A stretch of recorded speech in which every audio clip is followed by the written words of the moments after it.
Okay everybody, let's get down to business. The first thing I want to discuss with you is order types, and that's what this section is all about. It's very important to understand the types of orders that you're placing. If you don't understand it, you're going to make mistakes, and those mistakes are going to cost you money. Sometimes that money cannot be retrieved. Before we go into that, just a few quick basic terms in case you don't already know them. The word long, what does it mean? Long is a trade that becomes profitable if the stock moves higher. Okay. Short is a trade that becomes profitable if the stock moves lower. And the term flat means we are neither long nor short. There is an absence of long and short positions. Now, why do we use these terms instead of just saying the words buy and sell? Very simple. If you ask me, Ed, what are you doing with IBM today? And I tell you, I'm buying IBM, that could mean two different things. It could mean that I think IBM is going to go up, so I'm buying the stock today. Or it could mean that I'm short IBM and I'm buying to cover that short. So when I say that I'm buying, it could mean two very different things.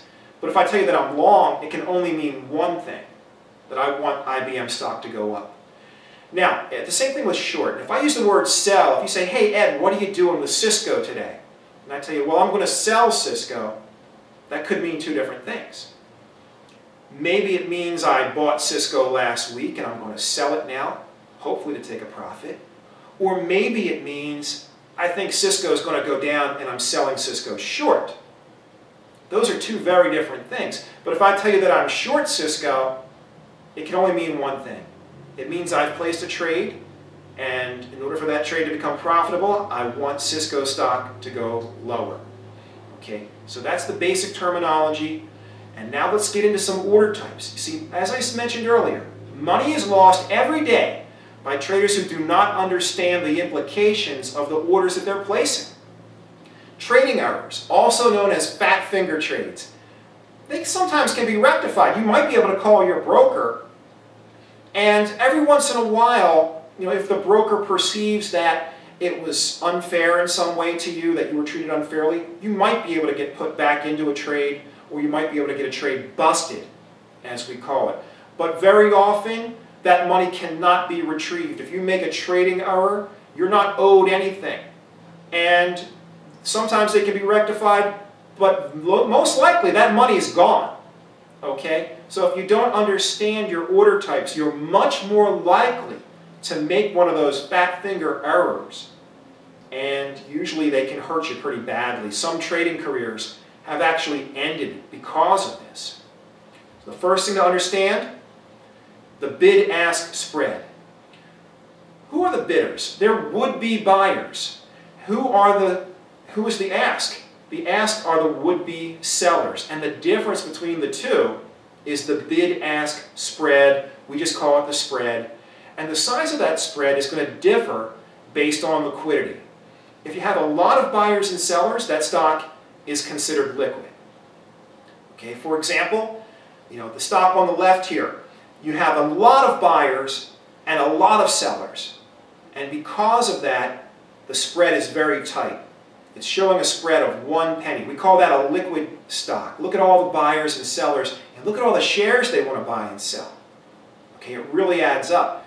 It appears to be a 1 penny spread, but the truth is, it's actually much tighter than that because there are orders hidden in between the spread. So the spread on this particular stock is considerably less than a penny, I would imagine. Whereas the stock on the right has fewer buyers and sellers, and fewer shares being bid and offered. An illiquid stock can be moved much more easily than a liquid stock. And that's not always a good thing. I'll give you an example. A couple years ago, actually quite a few years ago, I sold some shares of stock and I just placed an order to sell 4,000 at market. I had been long and I wanted to get out of the position. And I didn't think about it in terms of how liquid is that stock? How easily would it absorb an order of 4,000 shares? My little 4,000 share order turned out to be not so little because it was an illiquid stock and it actually smashed the stock down. It took out a whole row of bids and pushed the stock down more than $1, just my order. Which was very, not beneficial to me because I wanted to sell high And when my order began to execute, it was executing up here, but the executions kept coming back lower and lower. I thought I was going to sell 4,000 up here, but I sold, 500 here, 200 here, 200 here, 300 here, and I pushed the thing down, and that cost me money. And so you learn from your mistakes, and that's one thing that I learned. Don't just go and place large market orders in an illiquid stock. Be very careful about that. You're much better off trading liquid stocks. Now, when we place orders, the type of order I just spoke about, a market order, it guarantees your execution, and my order did get executed, but it does not guarantee your price. And obviously, I probably should not have placed a market order because, again, a market order guarantees that you will get filled. It just doesn't guarantee at what price you're going to get filled. You can buy immediately at the best asking price, or you can sell immediately at the best bid price.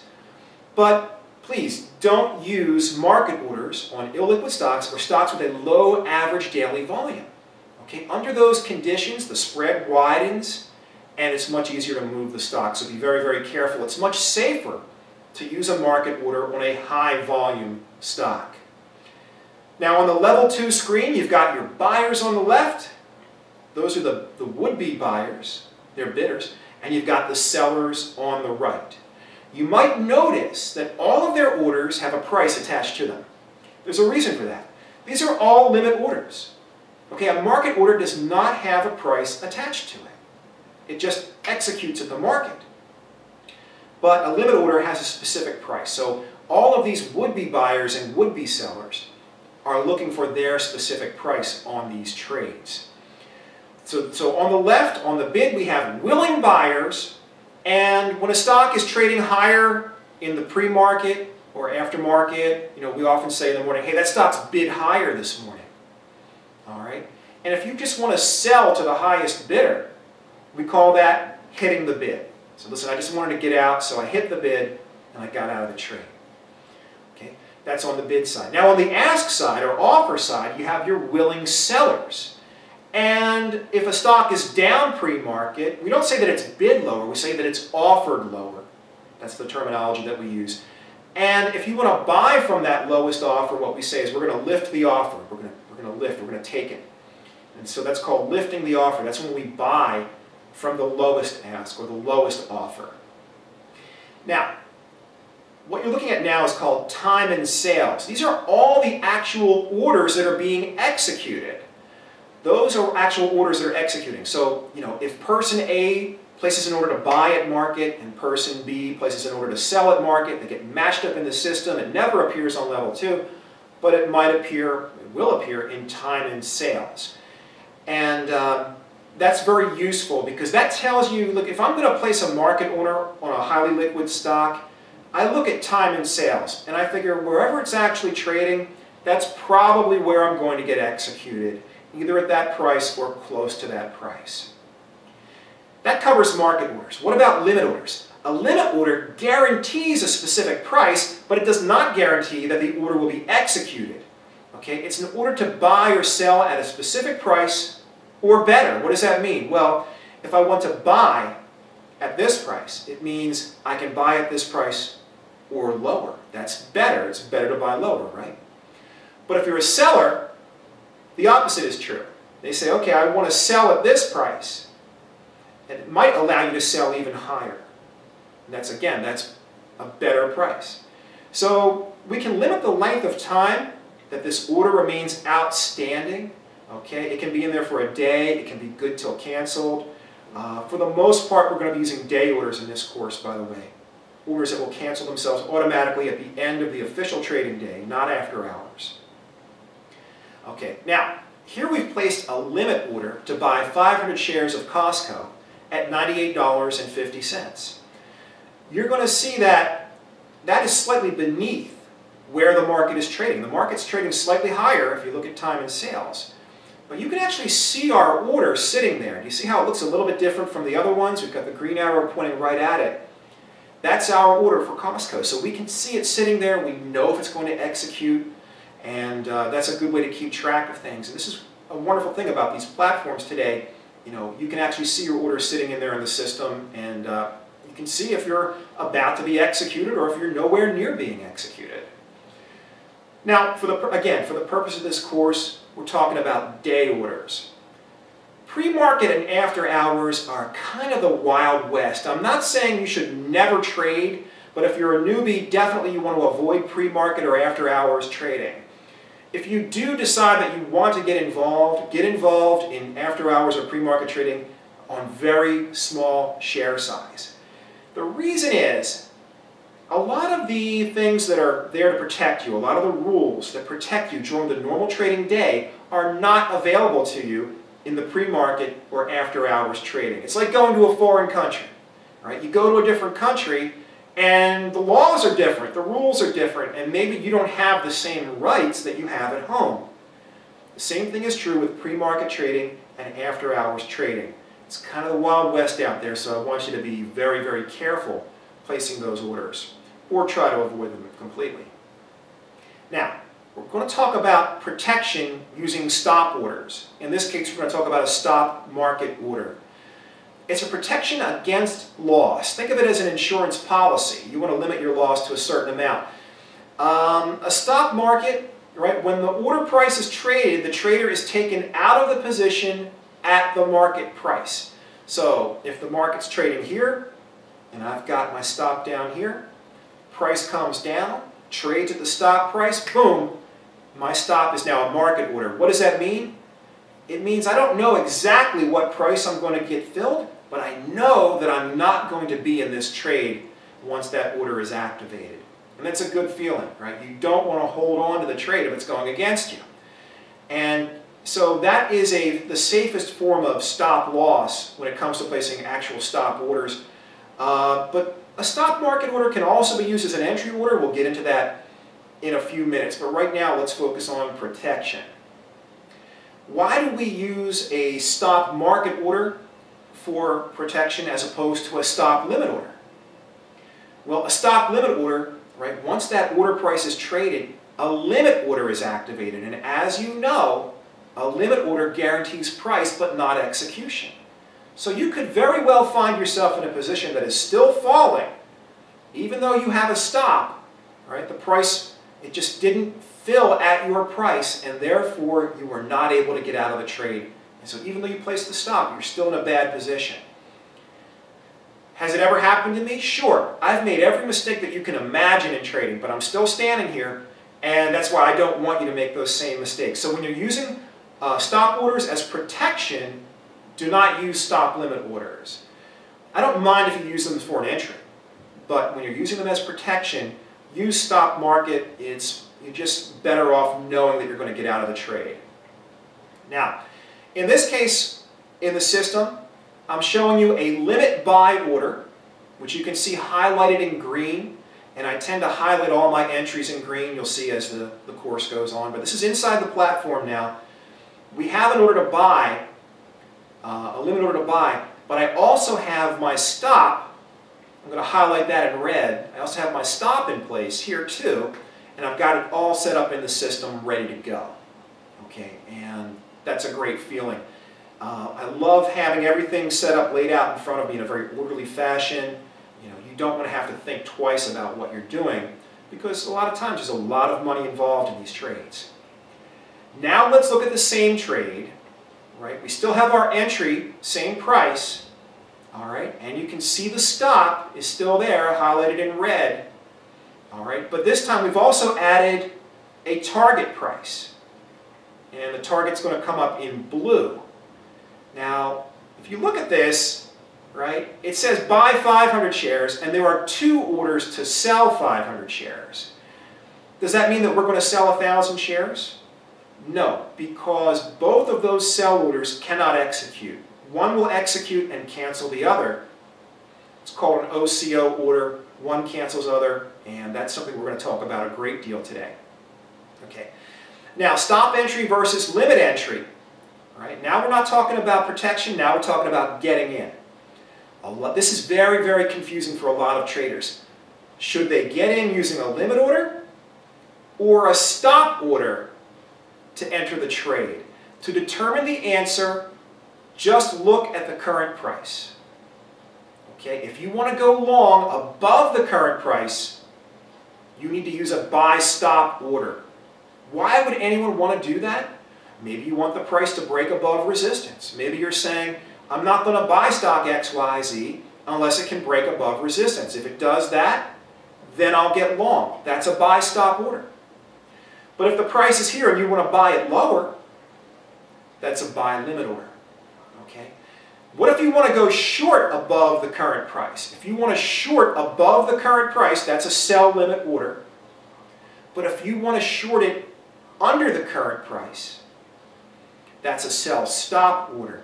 Why would anyone want to short it under the current price? I mean, if it's trading at 35, why would you want to short it at 33? Maybe you want to see if it can break through support at 34 first.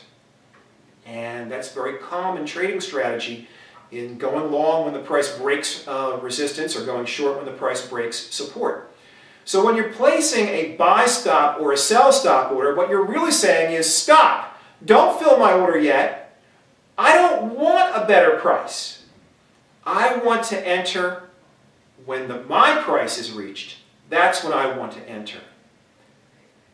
I know that sounds complicated, but I've made something for you to keep it really, really simple. Just take a look at this slide.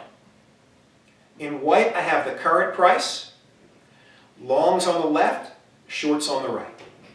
So take a look at this. If you want to go long above the current price, look at the words current price and now look above it. What does it say? It says buy stop entry. That's the type of order you have to place. If you want to go long below the current price, look at the words current price on the long side and look underneath it. Look below the words current price. And that tells you the type of order you have to place. Buy stop limit. Okay? Now, if you want to sell short, look at the current price. If you need to short above the current price, that's a sell stop limit. If you need to sell short underneath the current price, it's a sell stop entry. Okay, if you just look at that, that's going to save you a lot of time and a lot of effort. Just, copy that and just stick it to the wall, and you'll remember that after a while. You won't have to think about it too much. Now, when it comes to trailing stops, right, we can have stops that automatically trail. If we're long, a stop loss order that is set at a fixed level below the current price, that's how we use a trailing stop. If we're short, we can set a stop loss order above the current price, and it will automatically adjust. So if you're long and the price is moving up, that stop is going to trail up behind it. If you're short and the price is moving down, the stop is going to trail down as well. And the stop in this case can only move closer to the price. And of course, when we move the stop closer to the price, what are we doing? We are reducing risk. The automatic trailing stop will never move away from the price. That would increase risk, and that just simply doesn't make sense. We're placing the stop to reduce risk. Okay, now that can be placed as a trailing stop limit order or as a trailing stop market order. And here on this slide, you're seeing a limit entry order with a 30-cent trailing stop. Okay, if you look at that arrow and that red area, that's the trailing stop. You see that field just checked off. And in this particular case, if the trade is entered, we're going to have a trailing stop 30 cents underneath the entry price. Okay, now, there are a lot of different participants in this game as we walk onto the playing field of this market, and some of the biggest participants are called market makers. You will be hearing this term a lot in your trading career. A lot of traders think the market makers are out to get them. They're constantly cursing the market makers. Truth is, listen, you and I are kind of small potatoes compared to what the market makers aren't really worried about most of the trades out there. They've got bigger things on their mind. What do? They set and display their own bid and ask prices. They provide liquidity. They match buyers with sellers. And market makers are the buyer and seller of last resort. That means if everybody wants to buy and nobody wants to sell, who has to sell it to them? The market maker does. That's their job. And they must buy when everyone else is selling. They must sell when everybody else is buying. Now, they are often the counterparty to your trade. They sometimes take the opposite side of your trade. In other words, when you sell, they buy from you and vice versa. That doesn't mean they're out to get you. Okay? They just want orders to execute. That's how they make money. When orders execute, they make commissions. So they don't particularly care if you're making or losing money. It's not necessarily a zero-sum game. But the market makers are some of the biggest participants out there. Here's a slide that explains, if you view this, this is showing you these symbols, the market maker symbols for some of the major market makers out there. There are certainly more of them out there, and there have been a lot of mergers in the business, but this is an up-to-date list. Please check that out.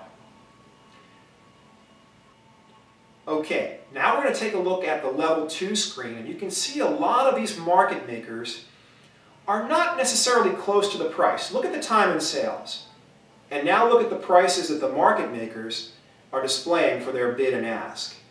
Some of these market makers are very far away from the current price. Look at UBS on the bid there.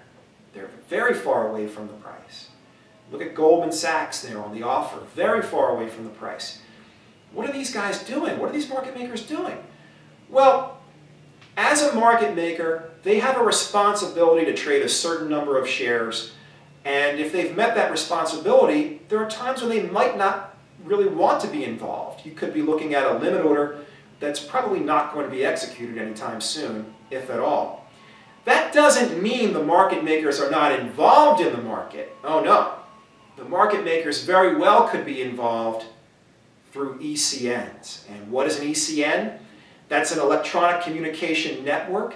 And ECN is like a doorway. You and I can walk right through that door and gain access to the market without a broker. An ECN automatically matches buyers and sellers. And the thing about ECNs is they're anonymous. So, Goldman Sachs, UBS, Morgan Stanley, JP Morgan, all the market makers are allowed to place their trades through ECNs. So you don't really know who's on the other side of that trade. Institutions use them, brokers use them, you and I use them. So this provides all the participants with anonymity. You don't know who's on the other side of your trade when you're using an ECN. And here you can see though the ECNs, right, much closer to the price here. And there used to be a lot of ECNs, and there were a lot of mergers in this business. The main ones, right, are the former Archipelago, which was acquired by the New York Stock Exchange, the former Instinet, which was acquired by the NASDAQ, Direct Edge, and BATS Global Markets. Those are the ones you're going to see most frequently. There has been a tremendous amount of consolidation in this business. When the ECNs appeared, they were a lower cost alternative to the exchanges, and the exchanges were not happy. They were losing money, they were losing business to these ECNs, these new upstarts. Today, the ECNs are actually considered exchanges, and they've merged with exchanges. As I said, Archipelago is now owned by the New York Stock Exchange, which is, also Archipelago merged with many different ECNs. And I've got a great graphic here. This is from the New York Stock Exchange website. And it shows you, if you want to take a look at that, this shows you a lot of the mergers that did occur over the years before the New York Stock Exchange and Archipelago finally merged. There were many, many steps along the way. There were many, many acquisitions of different ECNs, and even the Pacific Exchange became part of this. Now, let's talk just a little bit about order duration. Over here, you see a lot of these order types. And again, you want to know your order types, but at the same time, you don't need to use all of these. We are going to use day orders for the most part. But our day orders are also going to fall under the category, if you look at the bottom two there, highlighted in green, order sends order and order cancels order. This is going to be very, very useful to you. The thing about this is going to prevent you from making trading errors and fat finger errors. I almost always use OCO and OSO orders. And if you don't use them, the system often cannot tell the difference between your entry order and your stop. So imagine, if you've placed an entry order and a stop, the entry does not execute, but your stop does. Oh my gosh, now you're in a trade that you never intended to enter. It's a bad thing.